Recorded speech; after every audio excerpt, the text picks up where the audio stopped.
ఆంధ్రప్రదేశ్ ఎన్నికల్లో జగన్ కు ఇక్కట్లు తప్పవా అంటే పరిశీలకులు అవుననే అంటున్నారు. నిన్న మొన్నటి వరకు తెలుగుదేశం జనసేన కూటమితో బీజేపీ కలుస్తుందా, కలవదా? కలిస్తే అది తెలుగుదేశం జనసేన కూటమికి ప్రయోజనమేనా? బీజేపీలో ఏపీపై ఉన్న ఆగ్రహం కూటమిపై కూడా ప్రభావం చూపుతుందా అన్న అనుమానాలు బలంగా వ్యక్తమయ్యాయి. పరిశీలకులు కొన్ని సర్వేలు సైతం బీజేపీతో కలయిక తెలుగుదేశం పార్టీకి పెద్దగా లబ్ధి చేకూర్చే అవకాశాలు లేవని, ఏదో మేరకు నష్టం కూడా వాటిల్లే అవకాశాలున్నాయని పేర్కొన్నాయి. అయితే ఒకసారి తెలుగుదేశం జనసేన కూటమితోనే ఏపీలో కలిసి వెళ్లాలని బీజేపీ నిర్ణయించుకున్న తర్వాత జరిగిన పరిణామాలను గమనిస్తే ఆ అనుమానాలన్నీ దూదిపించల్లా తేలిపోయాయి. 2019 ఎన్నికల తర్వాత ఏపీ విషయంలో బీజేపీ తొలిసారిగా తన వాస్తవ బలం ఏమిటన్నది గుర్తించి అందుకు అనుగుణంగా నిర్ణయం తీసుకుందని పరిశీలకులు విశ్లేషిస్తున్నారు. ఏపీలో పొత్తులో భాగంగా బీజేపీ ఎన్ని సీట్లు సాధించుకున్నా, ఎన్ని స్థానాల్లో పోటీ చేసినా ఆయా స్థానాల్లో ఆ పార్టీ అభ్యర్థులను గెలిపించాల్సింది మాత్రం తెలుగుదేశం జనసేనలే. ఎందుకంటే వాస్తవంగా చూసుకుంటే బీజేపీకి ఏపీలో 1% ఓటు స్టేక్ కూడా లేదు.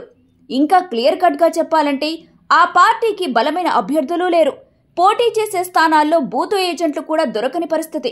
అయితే కేంద్రంలో అధికారంలో ఉండటం, మరోసారి బీజేపీ కేంద్రంలో అధికారంలోకి వస్తుందన్న అంచనాలు బలంగా ఉండటంతో రాష్ట్ర ప్రయోజనాలను కేంద్రం నుంచి రాష్ట్రానికి అందించాల్సిన సహకారాన్ని దృష్టిలో ఉంచుకొని తెలుగుదేశం జనసేన కూటమి బీజేపీతో పొత్తుకు రెడీ అయ్యింది.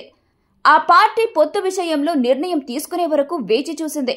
ఒకసారి బీజేపీ కూడా తమ కూటమితో కలిసి వస్తుందన్న నిర్ణయం జరిగిపోగానే తెలుగుదేశం జనసేన అధినేతలు నారా చంద్రబాబు నాయుడు, పవన్ కళ్యాణ్ హస్తినకు వెళ్లి రాష్ట్రంలో పరిస్థితిని, కూటమి గెలుపు అవకాశాలను ఆ పార్టీ అధ్యక్షుడు నడ్డా, కేంద్ర హోంమంత్రి అమిత్ షాలకు కూలంకుషంగా వివరించారు. గత 5 ఏళ్లుగా ఏపీలో బీజేపీలోని ఒక వర్గం వ్యవహరించిన తీరు కారణంగా బీజేపీ రాష్ట్రంలోని అధికార వైసీపీతో అంటకాగుతోందన్న భావన ప్రజల్లో బలంగా ఉందని సోదాహరణగా వివరించారు.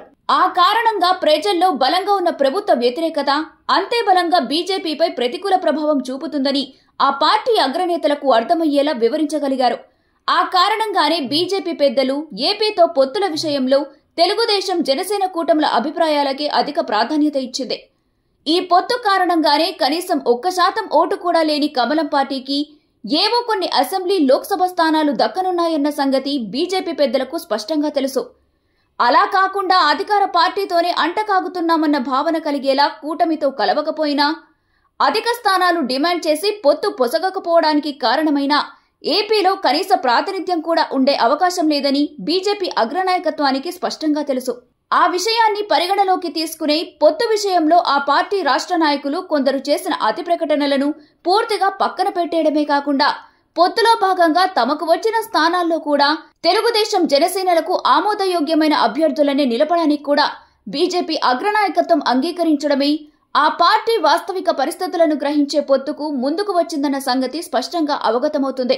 ఎందుకంటే ఇంతకాలం రాష్ట్రంలో ప్రజా వ్యతిరేక పాలన సాగిస్తున్న అధికార వైసీపీపై కాకుండా ప్రజాభీష్టానికి వ్యతిరేకంగా విపక్ష తెలుగుదేశంపై పోరాడిందన్న భావన ప్రజల్లో బలంగా ఉంది. అలా ఉండటానికి కారణం బీజేపీ ఏపీ నాయకులలో కొందరు చేసిన అదే కారణమనడంలో సందేహం లేదు. అదేవిధంగా ఏపీ సర్కార్ ఆర్థిక అరాచకత్వాన్ని కేంద్రంలోని మోదీ సర్కార్ చూసి చూడనట్టు వదిలేసిందన్న భావన కూడా ప్రజల్లో ఉంది.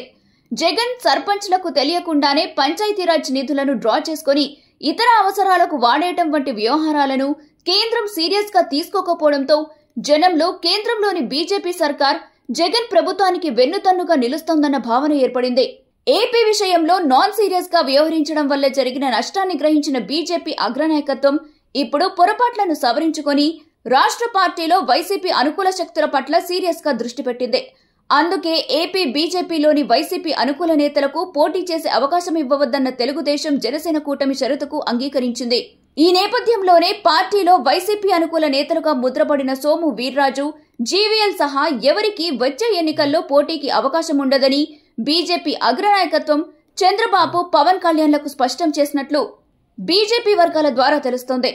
అంతేకాదు తొలి నుంచి హిందూపురం లోక్సభ స్థానం నుంచి పోటీ చేయాలని భావిస్తున్న విష్ణువర్ధన్ రెడ్డిని కూడా పక్కన పెట్టేసినట్టు పార్టీ వర్గాలే చెబుతున్నాయి. ఏపీ నుంచి బీజేపీ అభ్యర్థులుగా రాష్ట్రంలో వైసీపీ ప్రభుత్వంపై పోరాడిన వారికి మాత్రమే కమలం పార్టీ టికెట్లు ఇచ్చేందుకు నిర్ణయించిందని అంటున్నారు.